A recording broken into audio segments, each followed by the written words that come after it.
RTE अंतर्गत प्रवेश घेणाऱ्या पालकांची काही तक्रार आहे। त्यामध्ये पहिली तक्रार अशी आहे की जो 3 किलोमीटरचा जो एरिया दिला होता तर त्यापैकी 1 किलोमीटर आता केलेला आहे। 1 किलोमीटरच्या अंतर्गत जी शाळा असेल त्या शाळेमध्ये प्रवेश घेता येणार आहे आणि म्हणूनच याला आक्षेप आहे।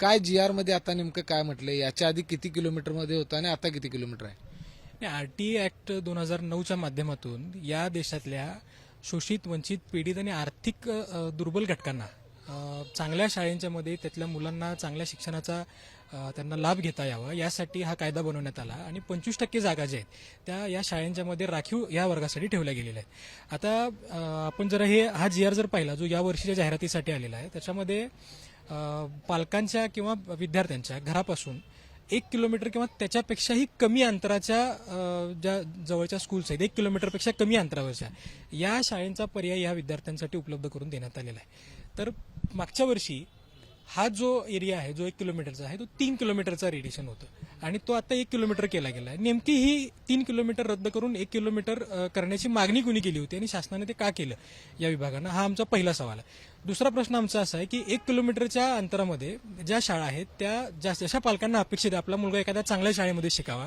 एखाद्या इंग्लिश मिडियम शाळेमध्ये चांगला शिकावा आणि त्याच्या माध्यमातून आपल्या घराचं आपल्या कुटुंबाचं काहीतरी पुढचं चांगलं होईल या अपेक्षेने ह्या विद्यार्थ्यांसाठी पालक प्रयत्न करत असतात, तर ते कुठं होताना दिसत नाहीये। या पालकांना विचारतो, मला सांगा तुम्ही तुमच्या या सगळ्या 1 किलोमीटरच्या परिसरामध्ये शाळाच नाही आहेत? शाळाच नाहीत 1 किलोमीटरच्या आतमध्ये। महानगरपालिकेची शाळा आहे आणि जसं आम्ही विचार करतो की आमच्या मुलांना चांगलं शिक्षण मिळू दे, म्हणजे सगळे चांगले जे इंग्लिश मिडियमचे स्कूल आहेत ते जवळपास 3 किलोमीटरच्या आतमध्येच येतात, 1 किलोमीटरच्या आतमध्ये येतच नाहीत। तर शासनाने त्याच्याबद्दल थोडंसं विचार करू दे। मला सांगा तुम्ही कुठे राहायला आहे आणि तुमच्या 1 किलोमीटरच्या अंतरामध्ये कुठल्या शाळा येतात, कुठले इंग्लिश मिडियम येतं का किंवा नाही काय सांग? तर 10 शाळांचे ऑप्शन्स आहेत म्हणून म्हटलं। 10 शाळामध्ये आमच्या सोमवारपेठेत आमची एरिया आहे त्या सोमवारपेठेच्या एरियात 1 किलोमीटरच्या आत एक पण स्कूल येत नाही, इंग्लिश मिडियम एक पण स्कूल येत नाही, सगळी 2-2.5 किलोमीटर 3 किलोमीटरच्या रेंजमध्ये आहेत। तर आमच्या भागाला आता चांगली स्कूल आता शाळा नाहीच आहे।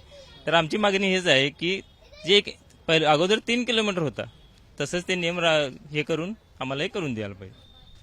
मला सांगा तुम्ही तुमच्या भागामध्ये, कारण त्यांनी 10 ऑप्शन्स दिलेले आहेत, तर 10 ऑप्शन मध्ये एकही अशी शाळा चांगली नाही की ज्यामध्ये तुमच्या मुलांना जाता येईल असेल? इंग्लिश मिडियम एकही बी नाही, एकही नाही, एकही शाळा नाही। मराठी मिडियम सगळ्या 2-3 आहेत तिथे, पण इंग्लिश मध्ये 1 किलोमीटर नाहीच आहेत।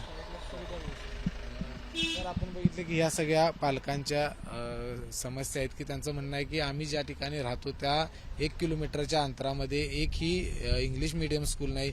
जे काही स्कूल आहेत ते सगळे महानगरपालिका असेल, जिल्हा परिषद असेल, या सगळ्या शाळा आहेत आणि त्यामुळे जर आमच्या मुलांना चांगल्या शाळेत घालायचं असेल आणि या आरटीईचा जर आम्हाला त्याचा लाभ घ्यायचा असेल तो मात्र आम्हाला घेता येत नाही आणि म्हणूनच ही जे पूर्वी म्हणजे गेल्या वेळी ज्या पद्धतीनं 3 किलोमीटरचं अंतर दिलं होतं तशाच पद्धतीचं अंतर यावेळी देखील या GR मध्ये दुरुस्त करून मिळावं अशा पद्धतीची मागणी इथल्या पालकांनी केली आहे। कॅमेरामन निलेश शेवाळेसह विजय केसरकर, ABP माझा, कोल्हापूर। ABP माझा, उघडा डोळे बघा नीट।